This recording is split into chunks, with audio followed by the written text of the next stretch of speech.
Tanzania, nimeshangaa sana. Sijawahi ona viongozi wa kidini wajinga kama wenye niliona juzi Tanzania. Sijawahi ona wachungaji wa Kikristo wajinga kama wenye niliona Tanzania. Sijawahi ona wahubiri wa Kiislamu, mashekh wajinga kama wenye niliona juzi Tanzania. Yaani viongozi wa kidini wa Kiislamu na Kikristo wameungana pamoja, wamelipwa na Mama Samia Suluhu wawe machawa na kuja kuongea kwa press, kwa vyombo vya habari ya kwamba eti Mama Samia Suluhu ni msafi kama pamba.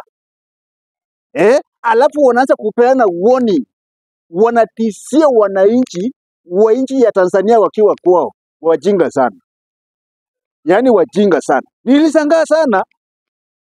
Ukiangalia ndani ya maandiko matakatifu, uingie kwa Quran, uingie kwa Biblia, viongozi wa kidini walikuwa kazi yao kubwa ni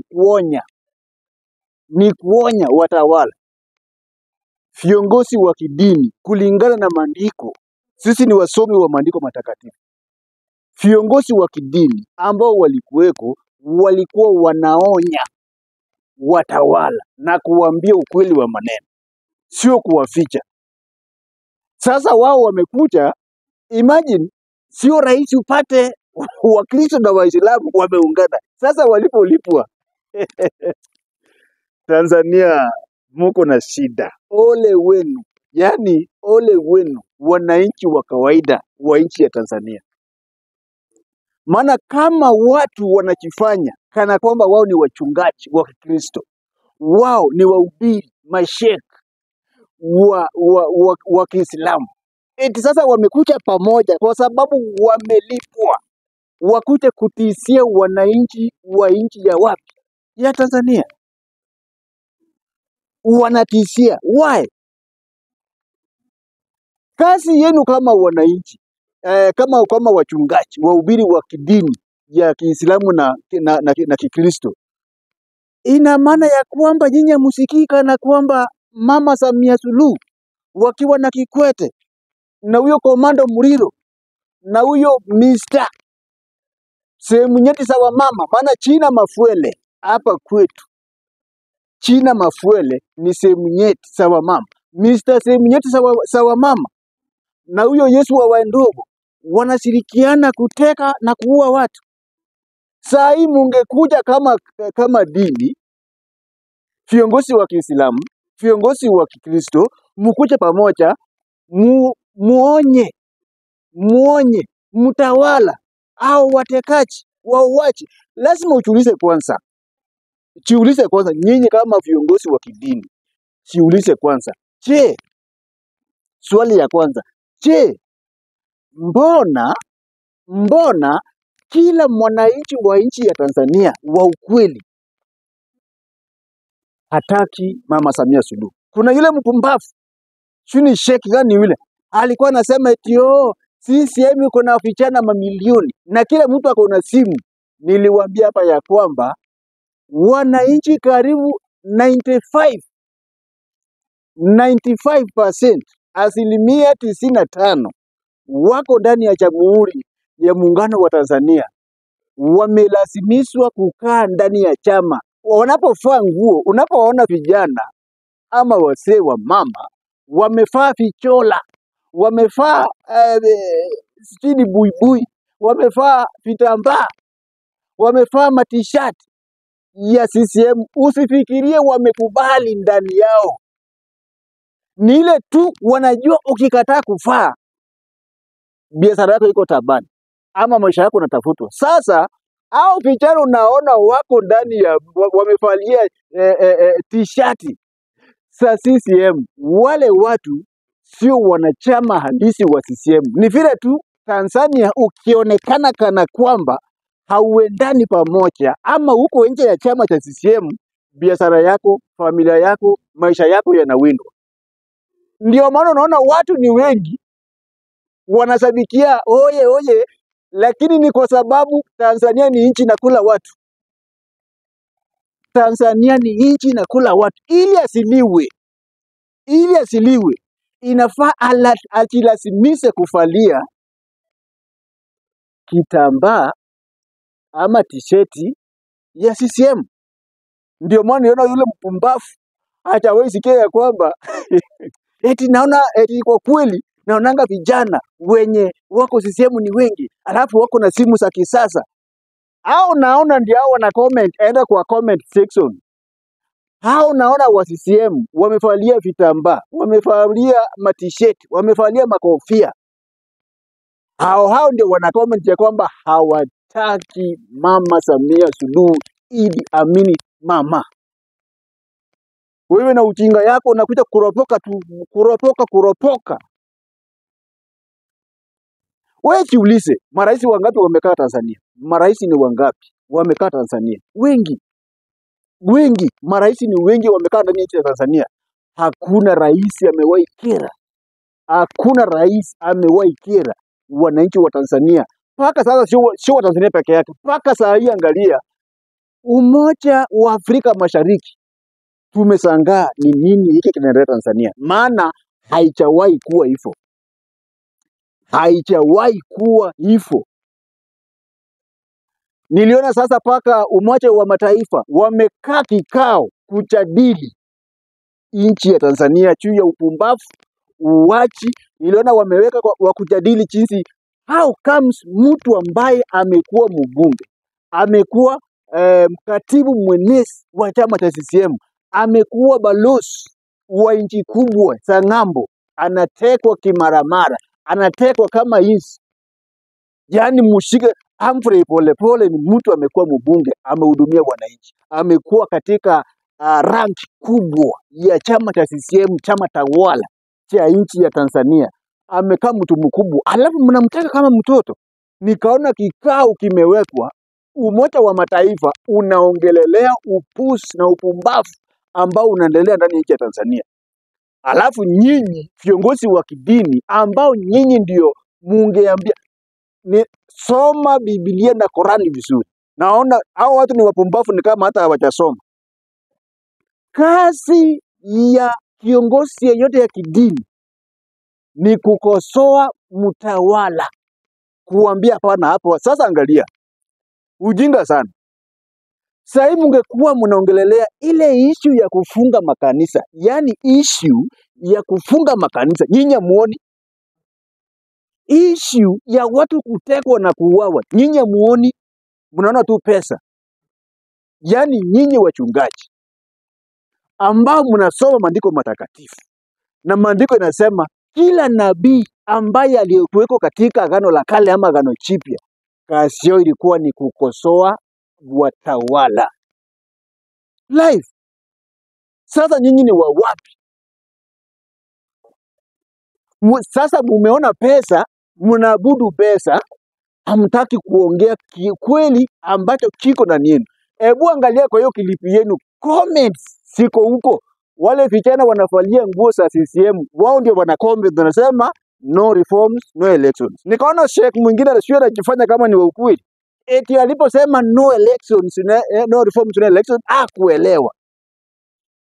Wewe Sheikh mpumbavu, yule mwenye ulikuwa umevalia kofia, yule pumbavu kabisa. Wewe Sheikh, unapoangalia Tanzania, tume ya uchaguzi inaitwa tume huru, ya uchaguzi. Lakini Tanzania kuna tume huru, ilikuwa ni tume ya CCM. Tume ya uchaguzi ya kulalia upande wa CCM. Maana mwenyekiti ni anateuliwa na rais peke yake, na ni mwanachama wa CCM. Makamisa na wale wanakaa pale wanateuliwa na rais na ni wanachama wa CCM. Waziri wa wizara ya TAMISEMI ambayo imesimamia tume ya uchaguzi, waziri mwenyewe ni mkwe na Samia,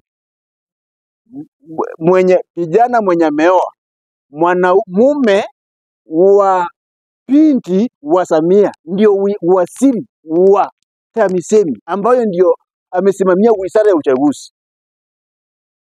Kile kikosi kinaitwa Green Guard, ambacho kazi yao ni kuhakikisha ya kwamba CCM imechukua. Wanakandamiza wapinzani, wanawateka na kuwachelewesha, ili labda wakati anachukua fomu achelewe, labda walete shida wakati wa kuhesabu kura, wasime stima na wawakisha waweke kura nini, wao ndio wanaamua. Sasa kikundi kinaitwa tume ya uchaguzi, sio tume huru, ni kikundi cha kutetea Chama cha Mapinduzi. Ndio maana sasa hivi ukiangalia kwa comment, wewe ukitaka kujua ukweli, Mama Samia Suluhu, wale watu juzi mliona gari inasafirisha watu waende kuonekana ukana kwamba ya kwamba yani Mama Samia Suluhu anatoka tuseme Temeke anaenda wapi? Anaenda upande wa Dar, anachukua watu reserve, kana kwamba kule Dar hakuna watu, wasafirishe na malori waende kutazana uwanja, akisema mawe wamelipwa pesa ili ionekane kana kwamba ya kwamba mama anapendwa, wakati makosa Mungu ni Mungu. Lori ikaanguka ya kusafirisha wana kukombolewa wa kulipwa waende kuonekana kwa msafara, ikapatikana kwao ni mbali, na wengine wao walikuwa ni wanafunzi wenye hawana hata kura.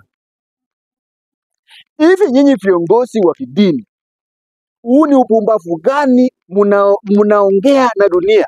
Imagine saa hii dunia yote inaangalia Tanzania. Saa hii duniani yote, ulimwengu wote unatazama Tanzania jinsi mnafanya mambo ya kiupumbavu. Hakuna duniani kote. Niliona kinukulu, niliona yule sheikh akisema eti compare Tanzania na Amerika. Eti Amerika wako na katiba, nyinyi Tanzania ndio katiba yenu. Mngekuwa mnafuata katiba, amungeona ujinga kama huo. Amerika hiyo mnasema mnaangalia mna compare. Eti angalia wakati wanafanya maandamano inakuanga hivi. Mama Samia Suluhu alisimama akasema hataki kuenda na katiba, maana katiba ni kama tissue, ni kama kitabu chochote. Yaani katiba ni kama tissue. So katiba ya Watanzania unaenda kwa choo unajipangusa nayo. Mungekuwa mnafuata katiba, mtu kama amekosa akamatwe, aende kotini, mahakamani, astakiwe, akipatikana na hatia afungwe miaka. Lakini sasa hii angalia, katiba gani mnafuata? Kama kiongozi wa upinzani anaosea kwa chela, hakuna makosa, kitu cha kwanza ushahidi wa kumweka ndani haupo.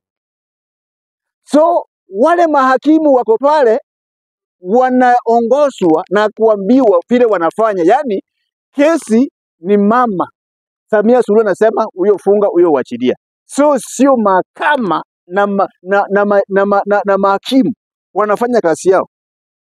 Sasa hii angalia, ni karibu wanataka kumaliza mwaka mzima ndani kwa sababu ya upuzi, amfuati katiba. So unataka ikifika mahali kuna ukweli, wananchi wakitaka ukweli wao wakufuata katiba, wakati mama rais anafaa kuchukua hatua yake, yeye afanye vile anataka. Nyinyi ni viongozi wa kidini wapuzi sana. Sijawahi ona viongozi wa kidini wapuzi sana kama nyinyi. Pumbavu sana, hamuna hata akili, hamuna akili kabisa.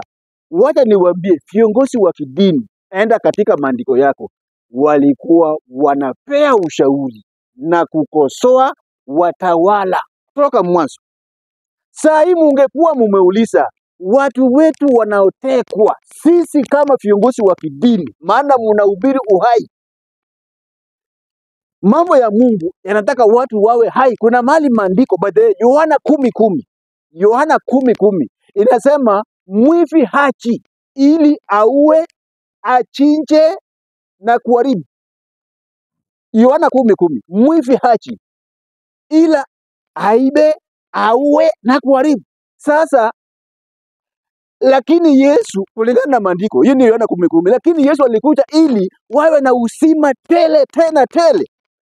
Sasa nyinyi ni wapuzi sana. Huyu jamaa ni kama amechukua nafasi ya shetani. Mama amechukua nafasi ya shetani, maana yeye kazi yake ni kuua, kuiba na kuharibu.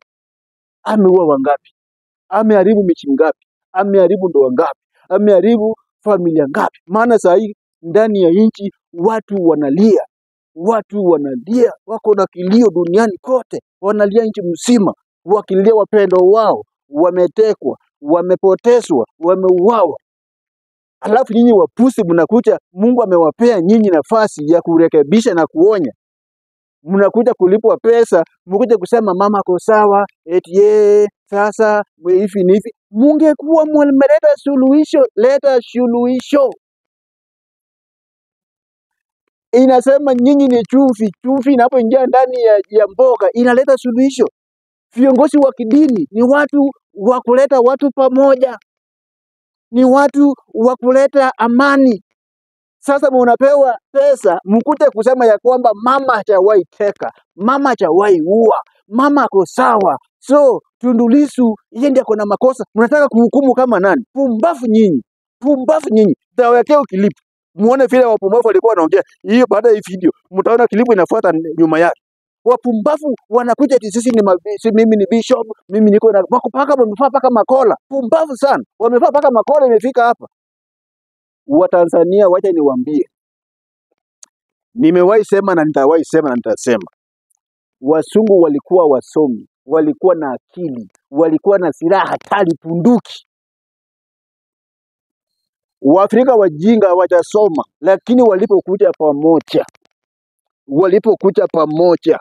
pamoja na ujinga wao, wakaungana pamoja, msungu aliama. Msungu alitoka Kenya, alitoka Afrika. Tukamfukuza wasungu wa koloni kutoka Afrika.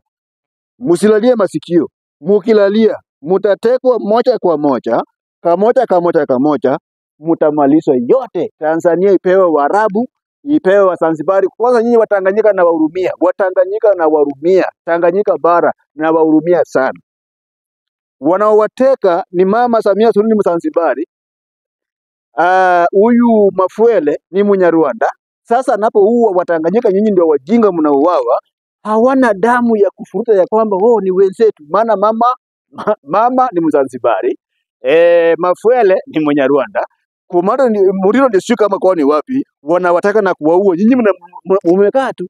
Kumbuka ni mawi yanaongea kwa niaba ya Watanzania. Mambo kama haya ninapoenda kumaliza, mambo kama haya uwezi yaongea ukiwa ndani ya nchi ya Tanzania, maana huko utatekwa na kunyongwa. Ndio maana Mungu ameinua mawe. Nilikwambia hata kama mtaua polepole, muue Kimangi, muue Dangwa, muue wanaharakati wote, Mungu atazidi kuinua mawe wengine tena, itaongea kwa niaba ya wao. Kumbuka kufollow us, like, comment and subscribe. Tunawapenda sana na tunawatakia amani kubwa ndani ya nchi ya Tanzania. Tunaomba Mungu awasidisie na awaongezeshe. Asante na mbarikiwe.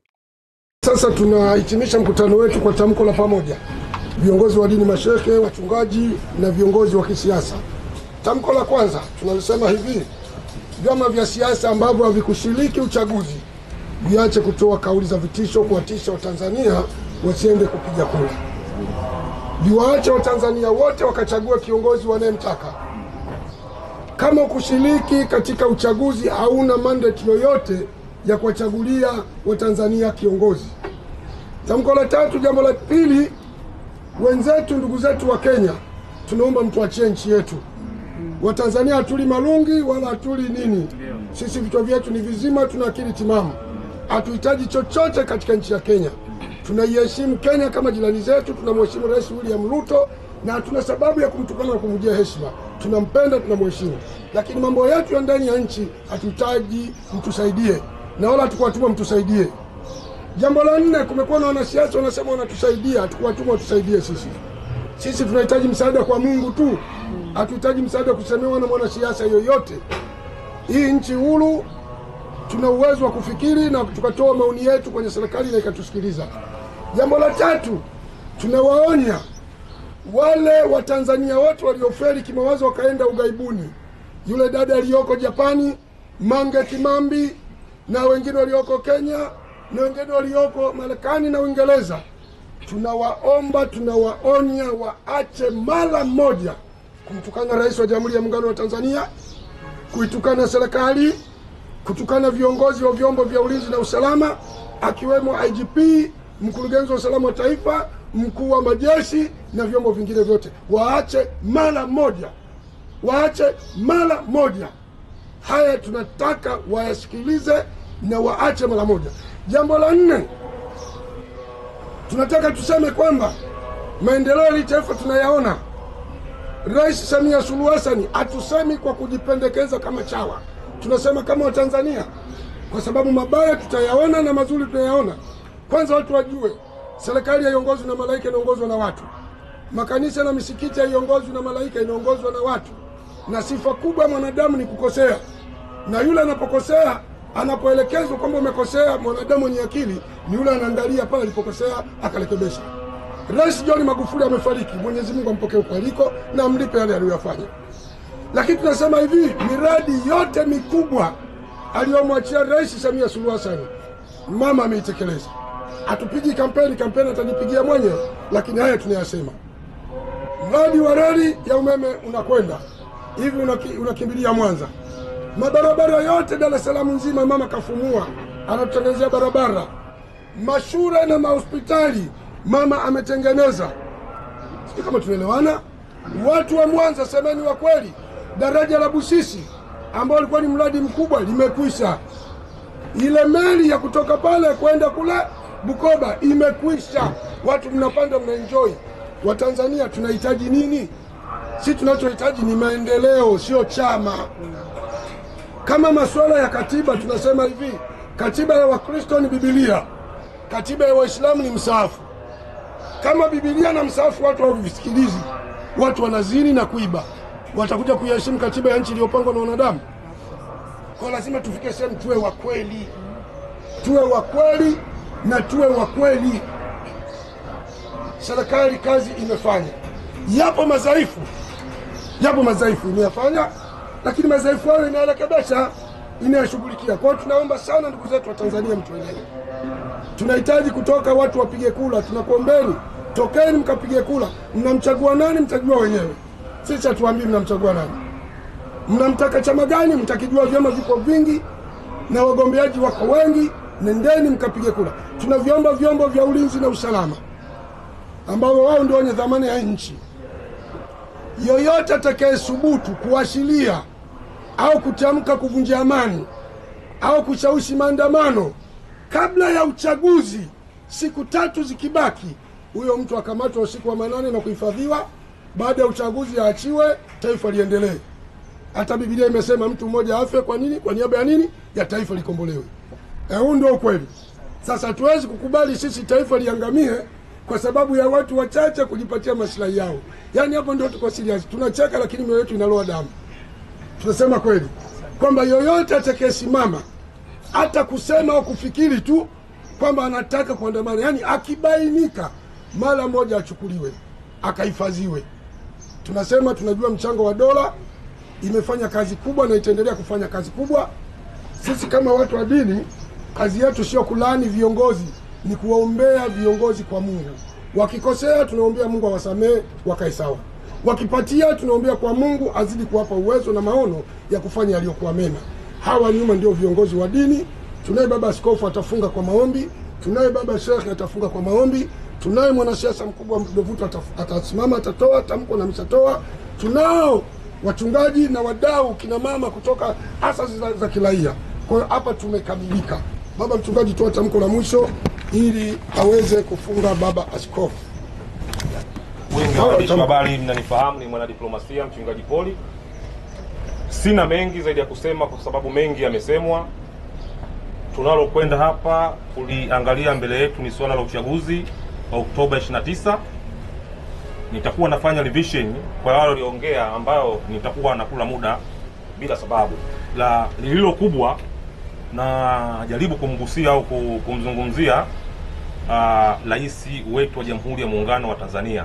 Cha kusikitisha na kinachohuzunisha, wale wanaotoa matusi na kumtukana mama 90% ni wanawake. Ni jambo la ajabu kabisa. Alafu mabadiliko hayaji kwa matusi. Labda msije mkafikiri kwamba tunaleta uchawa kama alivyosema mheshimiwa hapa. La hasha. Nendeni mkaangalie sehemu yoyote katika miaka hii miwili kwenye bara la Afrika, Tanzania ndio inayopiga hatua kubwa kwenye miradi ya maendeleo.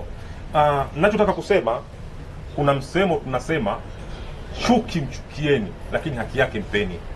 Katika pointi hiyo vinaonekana vitu ambavyo mheshimiwa rais amevifanya, vinaonekana dhahiri shahiri. Nimepanda treni ya mwendo kasi kutoka hapa kwenda Dodoma. Ile treni haina tofauti na treni ya Uholanzi, au tunaweza tukazizidi, lakini ni juhudi na harakati za mama yetu Samia. Okay, kama alivyosema mheshimiwa hapo, she is not an angel. Yeye sio malaika. Hata Biblia inasema yeyote ambaye anajiona amenyooka basi hastahili kuishi duniani, yani awepo kwenye dunia mwingine. Na kuna mfano mmoja, Yesu alimkuta mwanamke mmoja alikuwa ametoka kuzini. Akasema kutokana na sheria za Musa huyu apigwe mawe mpaka kufa.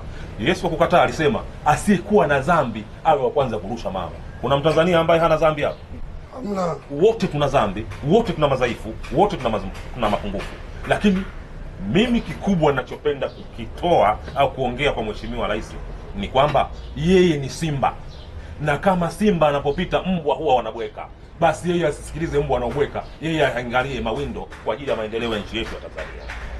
Mwisho kabisa, napenda kumalizia huu umoja wetu tunauita amani yetu ndio furaha yetu. Amani yetu ndio limbuko yetu, ndio huu umoja. Na bila kupepesa macho, mimi ndio mwenyekiti wa wachungaji wote hawa, tunaliongoza hili. Mimi naamini kabisa kwa mamlaka na kwa uwezo wa Mungu, Oktoba 29 tutakwenda kupata ule chaguo la Mungu bila kuambiwa na mtu. Maana miaka yote huwa tunaambiwa fulani chaguo la Mungu, fulani chaguo la Mungu.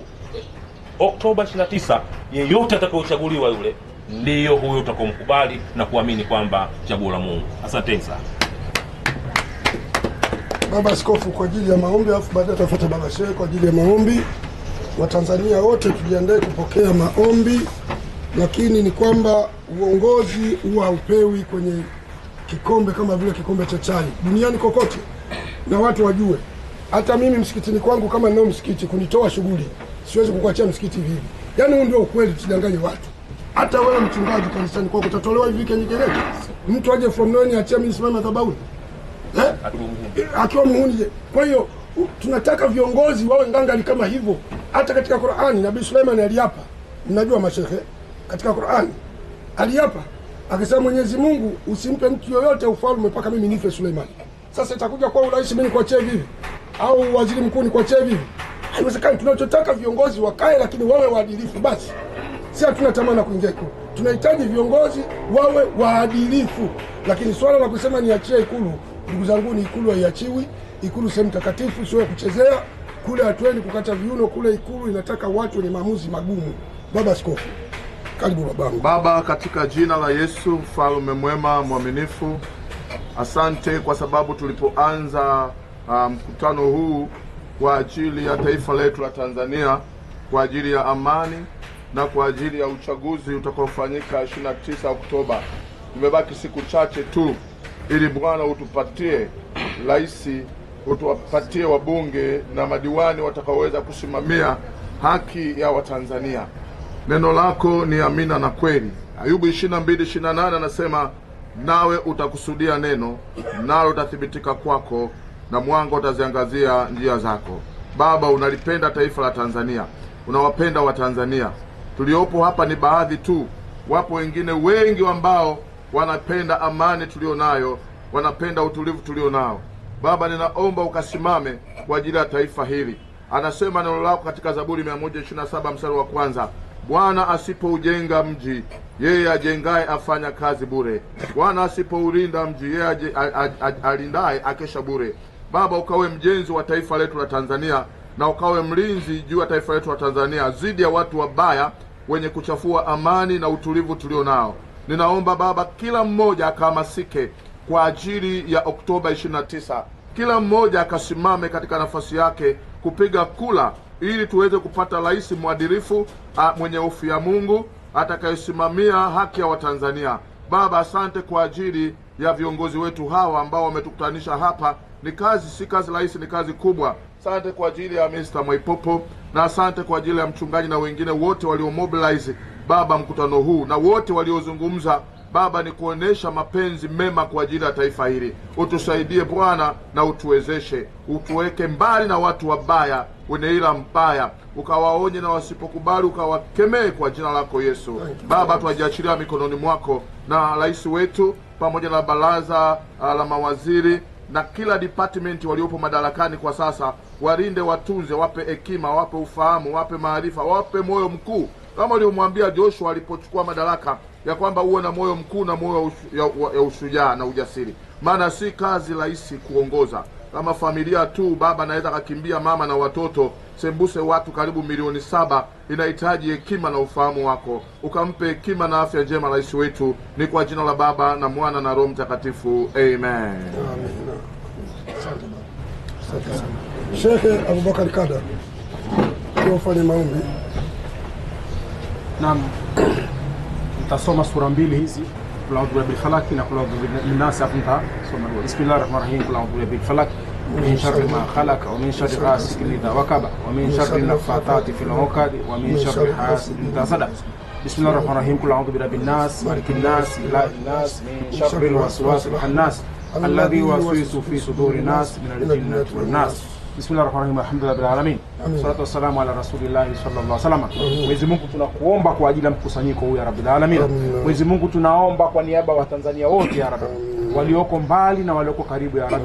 Tunakuomba Mwenyezi Mungu tupatie ulinzi tarehe 29 ya Rabbil alamin. Utukinge na shari ya wale wasitutakia mema ya Rabbil alamin. Utuepushe na kila aina ya balaa. Utuongoze katika njia yako. Uzitie nyoyo zetu utulivu ya Rabbil alamin. Uwatie viongozi wetu nyoyo zao utulivu ya Rabbil alamin. Uwakinge kwa shari za usiku na mchana. Uepushe na kila aina mabalaa. Uipe nchi hii neema ya Rabbil alamin. Uwaruzuku wa Tanzania riziki ya Rabbil alamin. Uwavue vazi la umaskini ya Rabbil alamin kwa uwezo wako na kwa baraka zako ya Rabbil alamin. Allahumma rabbana atina fid dunya hasana wa fil akhirati hasanatan wa qina adhaban nar. Wa sallallahu ala sayyidina Muhammad nabiyyi ala alihi wa sahbihi wasallam. Walhamdulillahi rabbil alamin. Tunashukuru sana ndugu zangu. Tunashukuru sana. Tunashukuru sana. Tunashukuru sana baba